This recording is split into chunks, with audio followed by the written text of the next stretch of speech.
Many might think this is made up, but before you lies a true story. Usually maternal love is considered unconditional and sincere, but this case will make you doubt such notions. What could drive a mother to give away her daughters in exchange for forbidden substances? For what reason did she hand them over to a 78-year-old man with evil intentions? What fate befell these innocent children? Morgan Summerland's path was paved with difficulties and wrong decisions. She grew up in an atmosphere of instability that accompanied her into adulthood as well.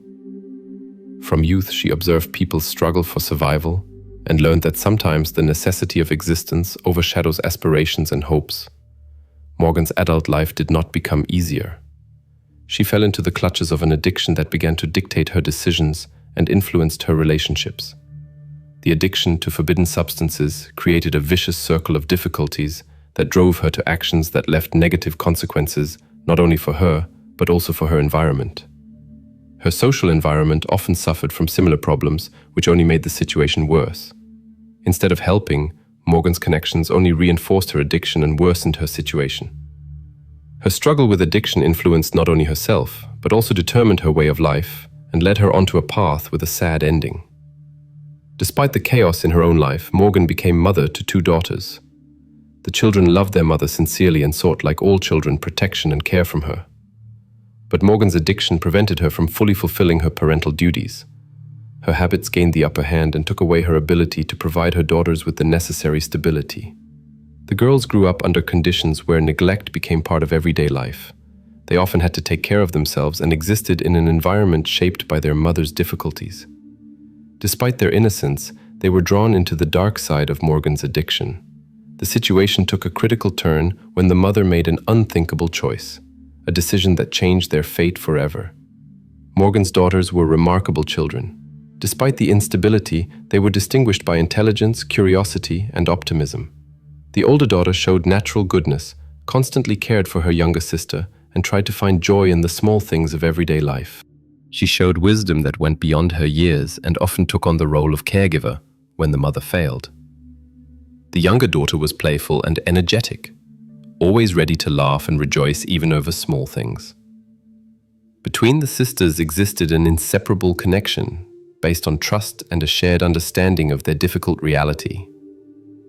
The endurance these children showed clearly went beyond their age. Even living in constant uncertainty, they preserved incredible inner strength and childlike purity. Their laughter could brighten any room, and their dreams were truly childlike, far-reaching and bright. The sisters often shared plans for the future, how they would attend school, travel, and definitely live in a cozy, quiet house. But behind the smiles hid a silent steadfastness. They simply had to exist in a world where adults who should actually be protectors repeatedly left them without support. Despite rare bright moments of happiness and faith in a better future, the sisters' everyday life was determined by the difficult situation with their mother and her addictions. At home, disorder and a feeling of fear prevailed. Food was often scarce, and not infrequently they fell asleep without having had dinner. The electricity could be shut off due to debts. The clothing was usually old and too small. The house itself was in a neglected state and reflected the neglect that had become the norm of their existence. Relatives hardly visited them, and the appearance of strangers usually boded nothing good. The mother's addictions brought unreliable adults into their lives. The sisters had to stay near strangers who triggered discomfort and fear in them. Conflicts, shouting, and unpredictable actions were the order of the day in their home. They knew no regular daily routine, no certainty for the next day, or the presence of a person who would protect them from unpleasantness. The sisters learned quickly to adapt by intuitively assessing the mood of adults to predict how the day would go. But even under these conditions, they supported each other and drew strength from their sisterly connection. The outside world was also not pleasant. The sisters rarely trusted the adults in the environment or at school enough to ask for help. They hardly told about their domestic situation, partly from fear that they would not be believed, partly because they did not recognize the abnormality of their situation. For them, this was a normal life, and they hoped that it would change someday. Although the children tried with all their might to preserve their carefreeness and joy, the surrounding world did not spare their fragile souls. Morgan's habits drove her to actions that lay beyond understanding. In the struggle against an insurmountable urge, she turned to the aged Richard Office, who was 78 years old. This was not a spontaneous decision under the influence of the moment, but developed into a systematic and conscious choice. These incidents fundamentally changed the lives of the sisters, who had hoped for maternal care and protection, but instead were confronted with unimaginable trials. Richard Office was a key figure in this disturbing situation. The turning point came through a sudden expression of courage that changed the story of these sisters forever. After many years of neglect and incomprehensible difficulties, the sisters gathered the strength to share their story. It was not easy for them to break the silence. They were still Cindy and Megan, carrying secrets that were too heavy for their age. But deep inside, they recognized that further silence was impossible. Their decision to uncover the truth was the first step to end their trials and restore justice. On one of these days, the older sister, tormented by constant fear, decided to tell everything to an adult whom she believed she could trust. It did not matter whether it was an educator, a school counselor, or a family friend. This person symbolized hope. With trembling fingers and faltering whisper, the older of the sisters began to lift the veil of their domestic life. She told of a strange visitor to their house, of disturbing situations that happened, and of her mother's inaction. At first she spoke hesitantly, as if she feared mistrust. But once she had overcome this barrier, the words poured out of her. The younger sister also joined in and supplemented the narrative with her own memories. What the sisters revealed caused paralysis. They told of their mother, Morgan, who used them as a means of exchange for certain purposes. They mentioned the visits of a certain Richard Office, an older 78-year-old man who supplied their mother with these preparations in exchange for time with the sisters. Sharing these memories was agonizing, but they found the courage to describe events that no child should ever experience. In their voices, fear and relief mixed. The fear of consequences and at the same time, the liberation that the truth was finally spoken. The adult to whom they confided listened with deep compassion and concern. It became obvious that these were not inventions or exaggerations. Their words carried the weight of real, painful experience. The adult acted without delay. The situation went beyond a family matter that one could have ignored. The trials the sisters had gone through required the immediate intervention of competent authorities. After contacting the appropriate services, events developed rapidly. Representatives of the child protection authorities recognized the seriousness of the situation and initiated an investigation. The priority task was to ensure the safety of the sisters. They were removed from their mother's care and brought to a protected environment under the supervision of professionals. This step was a turning point in the sisters' lives. For the first time in a long time, they found themselves in a place where they did not have to live in constant tension. During the course of the investigation, the officers conducted detailed conversations with both sisters to reconstruct a complete picture of the events. Qualified specialists who can handle adolescents in delicate situations were brought in for these conversations. They created a trusting atmosphere in which the sisters felt safe and understood that there are now people who are ready to protect them. The older of the sisters showed remarkable self-control despite her age. She reported frequent visits to the residence of Richard Office, the constant feeling of fear, and how her mother ignored her calls for help. The younger sister, although she spoke less, supplemented the narrative with important details that helped the investigators put together a complete mosaic of what had happened. The sisters' statements proved to be a decisive element in formulating the charges against Morgan Summerland and Richard Office. The law enforcement authorities began collecting material evidence to support the sisters' statements. They examined the locations mentioned in the reports, including Office's apartment, and searched for factual evidence to confirm the raised accusations.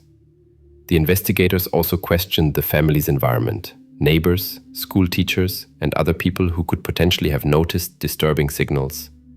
Each new testimony brought the investigation closer to full understanding of the situation. As the case developed, information leaked into society and triggered a wave of outrage. Acquaintances of Morgan expressed shock and disbelief. Many were tormented by the question, how could a mother do such a thing to her children? How could something like this happen unnoticed? This case became a social catalyst and triggered serious discussions about the duty of adults to protect adolescents and react to suspicious circumstances. The locals organized events to support the sisters and expressed hope for their recovery. For the sisters, the decision to speak was a turning point. For too long, they had kept their pain secret. Now, with the support of law enforcement and the public, the possibility opened up for them to find their voice and begin the path to healing. Their courage not only triggered the process of justice, but also became a source of inspiration for others. The sisters' story reminded that even under the most difficult circumstances, courage and honesty pave the way to a better future. After the sisters decided to share their experiences, the investigative authorities immediately initiated a comprehensive investigation. The investigator team worked diligently on the case, meticulously collecting evidence and verifying the children's statements. Every element of the incident was carefully documented, and experts analyzed all possible clues to reconstruct a complete picture of the incident. Morgan Summerland, the girl's mother, was taken into custody shortly after the official investigation began. The law enforcement officers found irrefutable evidence of her involvement in organizing disturbing meetings with Richard Office. Soon, Office himself was arrested. His involvement was confirmed by factual evidence and witness statements from children. The documentation of observations, witness statements, and expert reports formed a unified picture that matched the girls' narratives. The efficiency and methodology of the law enforcement authorities corresponded to the seriousness of the situation. Their priority lay not only in restoring justice, but also in ensuring safety and a sense of closure for the two young people who had gone through such severe trials. The firmness of the authorities' position showed their intention to hold both Morgan and Office accountable. The circumstances of the case triggered public resonance. The news about the betrayal spread like lightning and put neighbors, educators, and other community members in a state of deep shock. Acquaintances of Morgan and her children could not comprehend how such incidents could happen in immediate proximity. The outrage intensified with the emergence of additional information. The awareness that the mother could pass on her children to obtain forbidden substances, together with the calculated actions of the older man, provoked massive demands for justice. Special events were conducted to support the children. Many offered help for their rehabilitation. Public figures emphasized the importance of protecting vulnerable minors and preventing similar situations. Various organizations and individual citizens came with offers of psychological support and resources that the girls needed for their recovery. The public outrage also stimulated discussions about more global problems of abuse, neglect of parental duties, and the dangers of uncontrolled dependency. It became obvious that this case left a deep impression in the consciousness of all who learned about it, and united the community in a call for responsibility and change. During the investigation, Morgan Summerland was subjected to thorough questioning by law enforcement authorities. The evidence against her was irrefutable. The testimonies of her daughters, which confirmed the statements of eyewitnesses and other forms of evidence, left practically no room for denial. Under increasing pressure, Morgan finally confessed her role in handing over her daughters to Richard Office in exchange for means to satisfy her addiction. Her confession shocked both the investigators and the public. The reality of her actions was devastating. She explained that the addiction had driven her to desperate measures, but this explanation brought no comfort to those who tried to comprehend the extent of what had happened. She had abandoned her daughters in an unimaginable way by placing her need above their safety and well-being. The investigators had questions to which it was practically impossible to find answers. What motives could move a mother to such decisions? What was she thinking about when she handed over her children to a person like Office? For society, Morgan's confession only intensified the deep feeling of betrayal and horror that surrounded this case. The sacred bond between mother and children was irreparably disturbed. Shortly after Morgan's confessions, representatives of the law arrested 78-year-old Richard Office. The older man showed remarkable cold-bloodedness and no remorse whatsoever.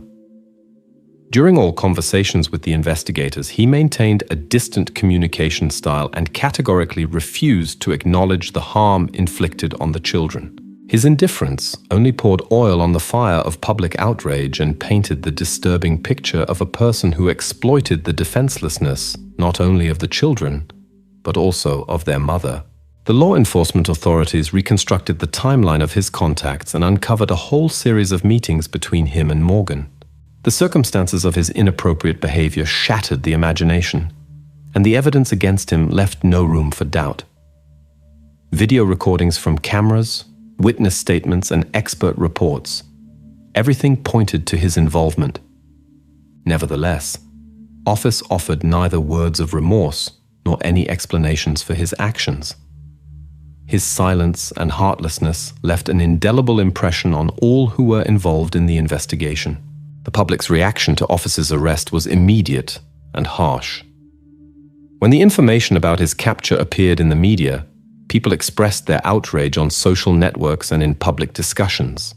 The mere thought that a person of such advanced age could commit such unacceptable acts toward children seemed unthinkable. His arrest was an important step on the path to justice, but did little to calm the collective indignation of those who followed the development of events. For the investigators, ensuring the arrest of both Morgan and Office was only the first step. The following legal process became a battle for accountability and the search for answers to questions that might forever remain without complete solution. After the arrest of Morgan Summerland and Richard Office, court proceedings began. Both were presented with serious charges corresponding to the severity of their actions. Morgan was accused of inappropriate treatment of children, creating a dangerous situation, and aiding unlawful actions. In court, she confessed her guilt. The judge emphasized the absolute betrayal and non-fulfillment of her maternal duty when pronouncing the verdict. Morgan received 20 years of imprisonment, a punishment that should reflect the full seriousness of her betrayal. The court considered the influence of her addiction on her behavior, but this did not exempt her from responsibility for her committed actions. The charges brought against Richard Office were significantly more serious. His actions violated not only the legislation but also the fundamental norms of humanity. He was charged with serious violations in connection with inappropriate conduct with minors, prohibited interactions, and the use of minors for impermissible purposes. The evidence presented against him left no doubt. The detailed testimonies of the affected persons, the expert opinions, and the statements of uninvolved observers clearly confirmed his involvement. In contrast to Morgan, Office showed no signs of remorse throughout the entire court proceedings. His distant and unyielding behavior only intensified the public's outrage. The announcement of the verdict brought a sense of restored justice. Richard Office received a lifelong restriction of freedom. The judge described his actions as unforgivable and emphasized the necessity of his isolation to ensure the safety of other minors. The indefinite imprisonment corresponded to the severity of the consequences for two innocent persons and served as an unmistakable warning of the inevitability of punishment for such acts. Although justice was served, the psychological trauma that the affected persons, their relatives, and the local community had experienced was immeasurable. The two sisters were placed under state care and surrounded by a team of psychologists who were to help them cope with what they had experienced, although the path to recovery would be difficult and unpredictable. The public was also deeply disturbed by what had happened. How could something like this happen among them? This case became an alarm signal and initiated discussions about the necessity of attention in recognizing and reporting inappropriate conduct with minors. It underscored the need for a more effective protection system for vulnerable members of society. The punishments imposed on Morgan Summerland and Richard Office were significant not only because of their severity, but also because of the signal sent. 20 years imprisonment for Morgan reflected the court's recognition of the severity of parental betrayal, and Office's lifelong restriction of freedom guaranteed that he could never again come into contact with minors. Given Office's 78 years of age, however, such a punishment appears too mild. The verdict rendered could not completely heal the psychological injuries of many participants in this story. The emotional wounds of the affected persons and the shattered trust will be felt for many years to come, as a reminder of the serious consequences of addiction, irresponsibility, and the exploitation of close people for one's own advantage. The story of Morgan Summerlin and her daughters is more than just a bitter narrative about betrayal and inappropriate treatment. This case clearly illustrates the far-reaching consequences of addiction and the critical necessity of protecting persons in vulnerable situations. The situation showed the destructive effect of addiction to prohibited substances not only on Morgan herself, but also on her immediate environment, particularly on the persons who relied on the mother as a source of protection and guidance. Morgan's actions were conditioned by her addiction, but this fact alone is not sufficient to fully explain the betrayal of her own daughters.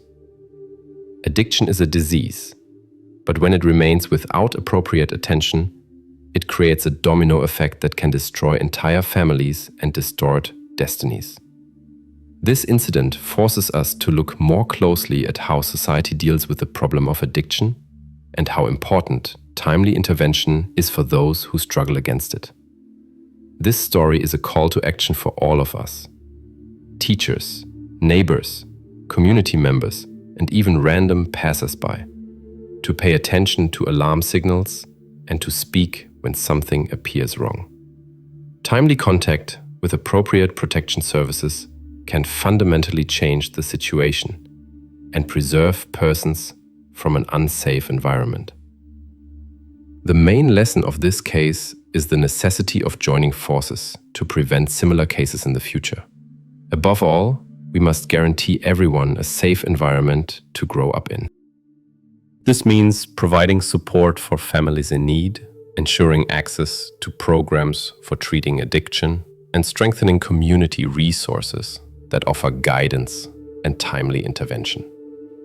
Organizations that deal with child protection perform crucially important work, but they cannot manage alone.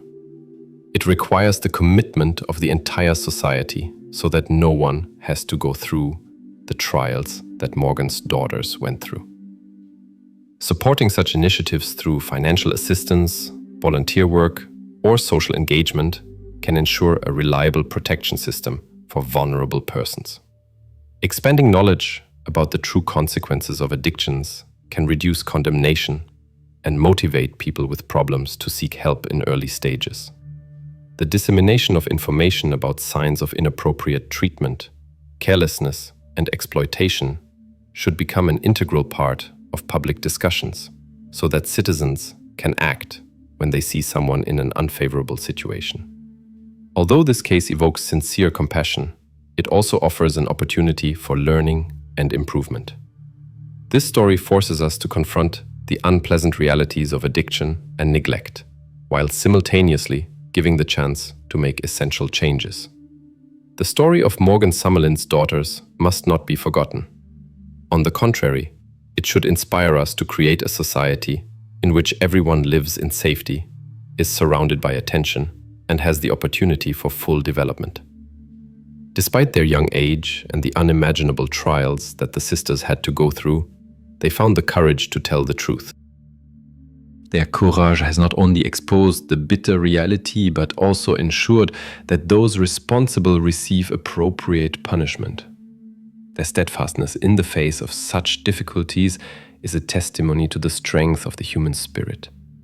Even under the saddest circumstances, they bravely persevered and shared their experiences, not only for their own protection, but also to protect others from a similar fate.